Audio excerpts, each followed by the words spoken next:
Welcome to the Deep Dive.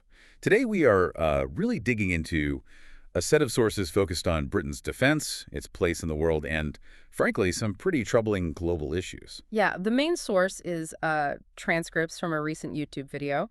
It features a former Royal Marines officer, James Glancy, who's also been an MEP and is now a documentarian. He definitely has a unique perspective. He really does. And our mission here is to pull out the key insights, the main arguments from this material for you.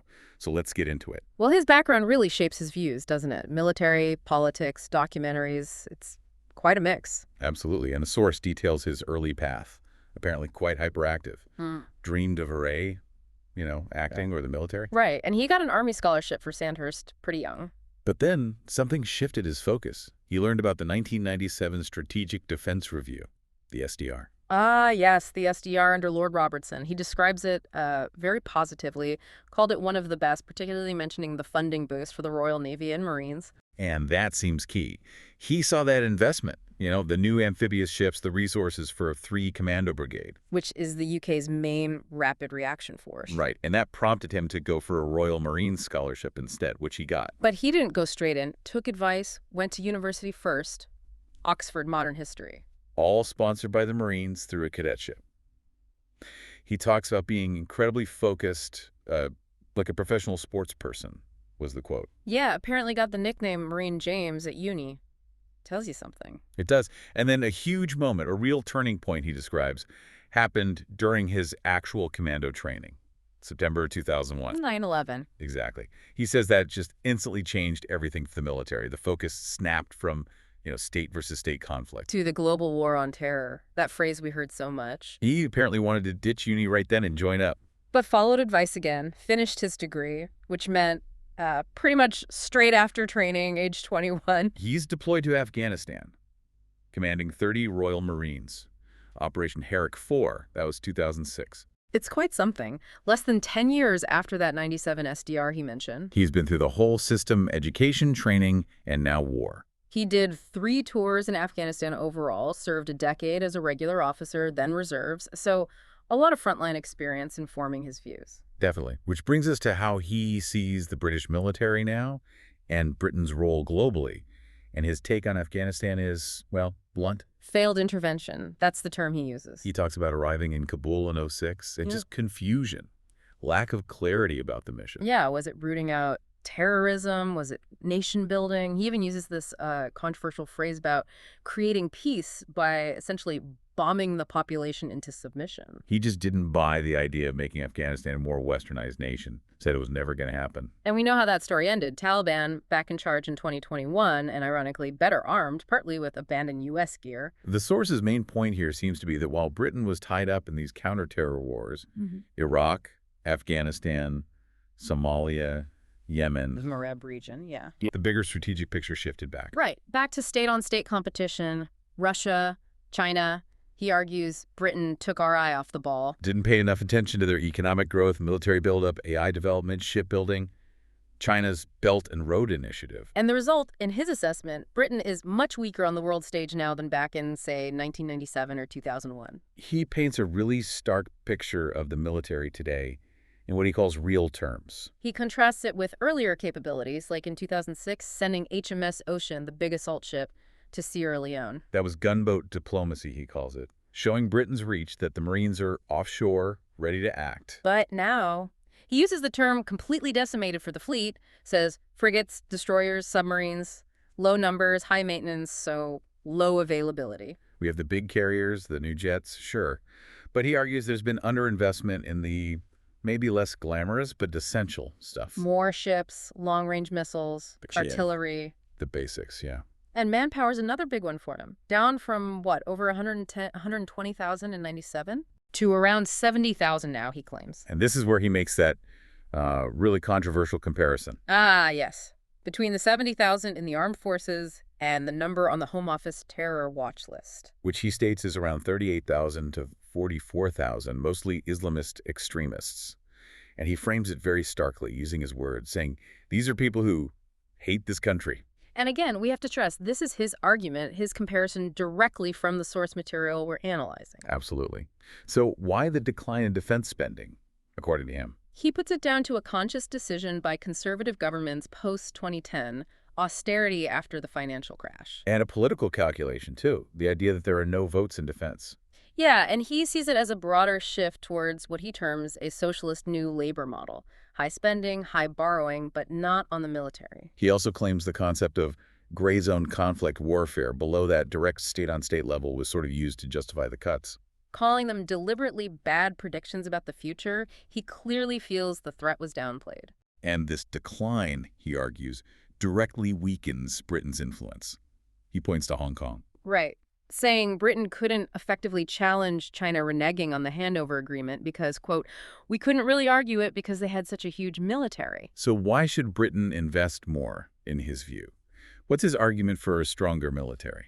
Fundamentally, he believes the British way of life, the values, democracy, rule of law are the best system. He makes that provocative point about Hong Kong and Zimbabwe being better off under British rule, though he admits no one's really making that case now. But his core point is that Britain, as a prosperous and powerful nation, is a force for good, helped build the rules-based international order. He thinks the world is better when we are influential, prosperous, powerful, wants Britain to be a regional power again.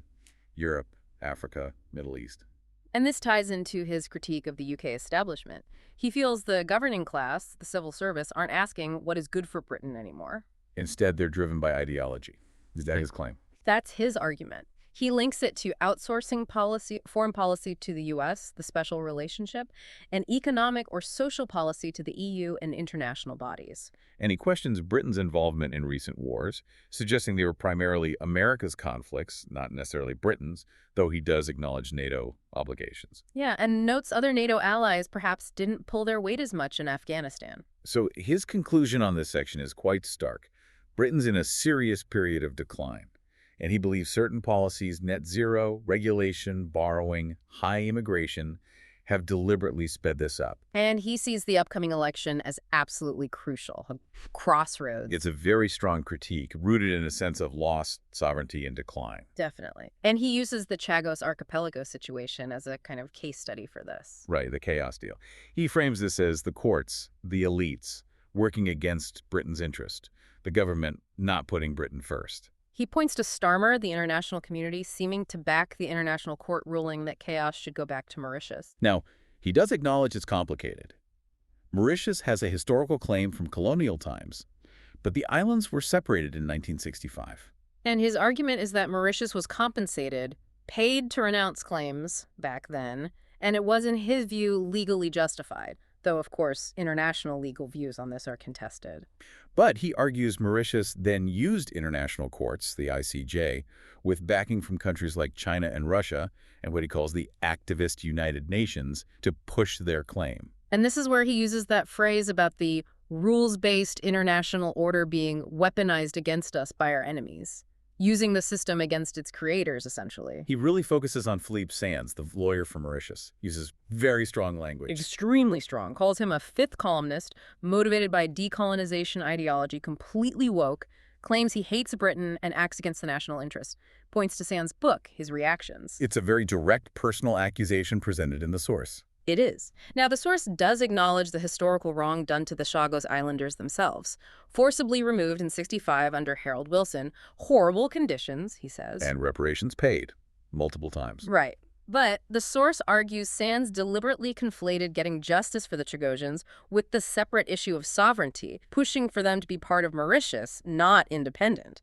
The source says he'd support the Chagosians returning if they wish, but absolutely opposes ceding sovereignty to Mauritius. Because of the strategic importance. Diego Garcia, the main island, it's a British Indian Ocean territory, but hosts a massive U.S. base. He calls it an immovable aircraft carrier, vital for bombers, submarines, a key Pacific asset. Giving it up, he insists, is a massive strategic mistake, one that enemy superpowers understand very well. And he slams the UK government's handling. Utterly rudderless, leaderless, no love of this country, no plan, not thinking of British or even American interests. He talks about the reported deal terms involving potentially huge payments to Mauritius, over $30 billion mentioned for a base the Americans use. He calls it mind-boggling, calls it reparations, even though reparations were paid before to the Chagosians via Mauritius.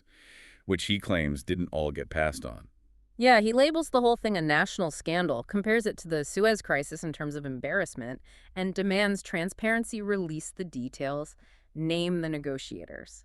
His argument is the UK could have just ignored the ruling as a UN Security Council permanent member. Yes, he argues the UK has a veto and could have blocked it or just disregarded it, like he claims China and Russia do when rulings don't suit them. And he points to immediate alleged consequences, Russia signing deals nearby, fisheries, research. Potential for Russian listening boats, spy ships, damaging fishing practices, creating a mini Cold War around the islands. He tackles Starmer's reported justification that the deal is in the UK's military interest, secures the base for a century. He completely rejects that, says it secures American interests, the base was already secure under UK sovereignty.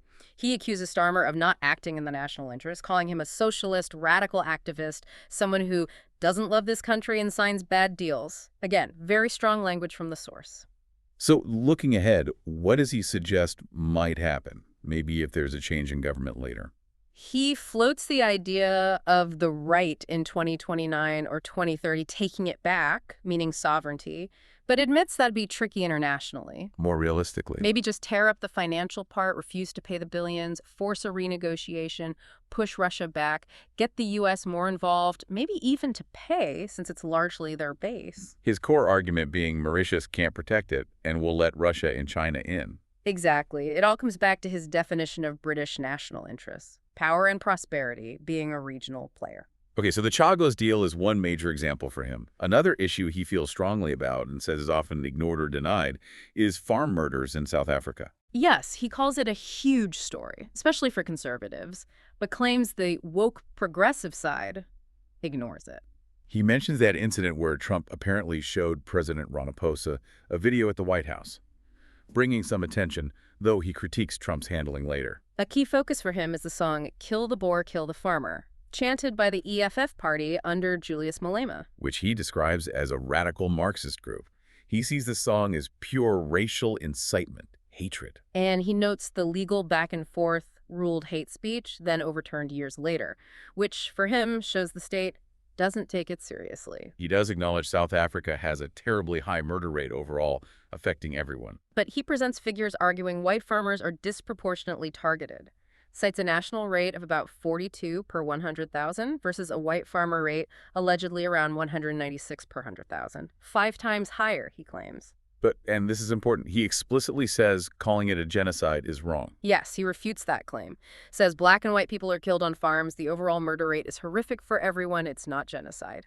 What he does emphasize is the reported brutality of the attacks. Horrific details. He talks about torture blowtorches, cutting, sexual assault with objects, rape of children in front of families. He describes it as gratuitous, sending a message beyond just murder. He made a film about this, trying to understand the severity and if it connects to incitement like that song. And he criticizes the ANC government for not condemning the song, which he sees as clear hate speech. Why does he think they don't condemn it? He speculates it's political fear of losing votes from what he terms the racist apartheid, anti-apartheid vote.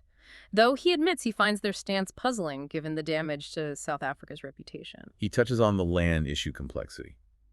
The apartheid legacy, Afrikaners owning a lot of land but also being very productive farmers, crucial for food supply in the region. Acknowledges the unfairness, not fair that they have all the land, but describes their lives now as living in constant fear, feeling unprotected by the state. He argues land ownership is being weaponized and draws a parallel with Zimbabwe removing farmers led to economic collapse, hyperinflation. His view is the ANC hasn't created opportunities or trained black farmers effectively, but instead has resorted to weaponizing race. He sees a bleak future, arguing life has actually got worse for black South Africans too. What about refuge for white South Africans? He mentioned some getting it in the U.S. His take is, Britain can't take anyone, given its own issues, social housing, immigration pressures. And he criticizes how the issue's been politicized, especially by the Trump White House, using wrong facts, wrong photos, the genocide language. He feels it actually undermines the cause, lets the left and media outlets like the BBC dismiss the real, serious problem. He says he doesn't want to undermine what a refugee is. He mentions his own documentary, released on Elpo Studios platforms, trying to show the real story away from the political spin. Yeah, interviewing victims, detailing attacks like one on an elderly couple with a hammer and knife, grim stuff. He's also critical of some UK media coverage, mentioning BBC Verified debunking Trump, accusing them of fake news, and a Louis Theroux film he felt stitched up Afrikaners as racist. He sees this filmmaking as a responsibility almost, shining light on issues the mainstream ignores, like Christian decline in the Middle East. Says conservatives, Christians need to do this reporting. He notes a woke environment he observed in places like Johannesburg, linking it to BLM, increased racial focus, calls it horrendous. But he's careful to say the EFF is a minority party, doesn't claim to know exactly how widespread the ideology is, suggests checking groups like Afroforum, and does acknowledge harmony exists in some places too. Okay, definitely a complex, charged topic presented through a very specific lens in the source. Absolutely. It shows how differently events can be framed. So, wrapping up, he briefly looks at future military tech and roles. What about, say, British peacekeepers in Ukraine? He thinks it's feasible, technically, says the British military would likely want to do it, but doubts Russia would ever agree. Priority is stopping the killing. But UK lacks the power to really dictate terms. That's his view. It's ultimately an American decision, he feels. And he warns, without a strong deterrent, like NATO peacekeepers, Russia will just rebuild and attack again later. Ukraine, maybe other ex-Soviet states. Need a real deterrent, he stresses, mentions Putin's death as a factor, but the future's uncertain. And on military tech itself. He's quite impressed by Ukraine, actually. Calls them world leaders in drone warfare now.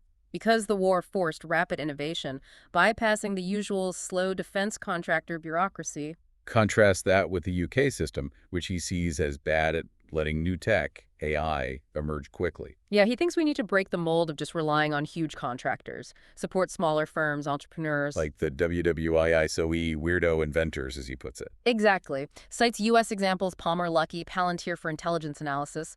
Needs that agile approach. Hopes the next SDR invests in this AI, new tech, and fosters innovation. Yeah. And his final thought is really about, well, the importance of discussions like this one. Fighting for free speech, fighting for the country, putting Britain first. He doesn't want his generation to see Britain, as he perceives it, continue to decline and fall. It's a very personal, quite passionate conclusion, tying everything back to his core concerns. Wow, okay. That was a lot. We've gone through his personal journey, his really critical assessment of UK defense and foreign policy, the chaos deal controversy, the South Africa farm murders issue, all through the lens provided in this source material. We've laid out his arguments, his evidence is presented. So thinking about all this, what does it leave you considering about Britain's position today? Well, it really pushes you to think about that core question the source raises. What is driving decisions? Is it, as he argues, ideology potentially trumping pragmatic national interest and security, foreign policy, even spending? And if the international legal system can be seen, from its perspective, as a tool used against a nation, what does that mean for relying on international institutions versus national power? It's a complex picture of governance and sovereignty in a pretty challenging world. Makes you think.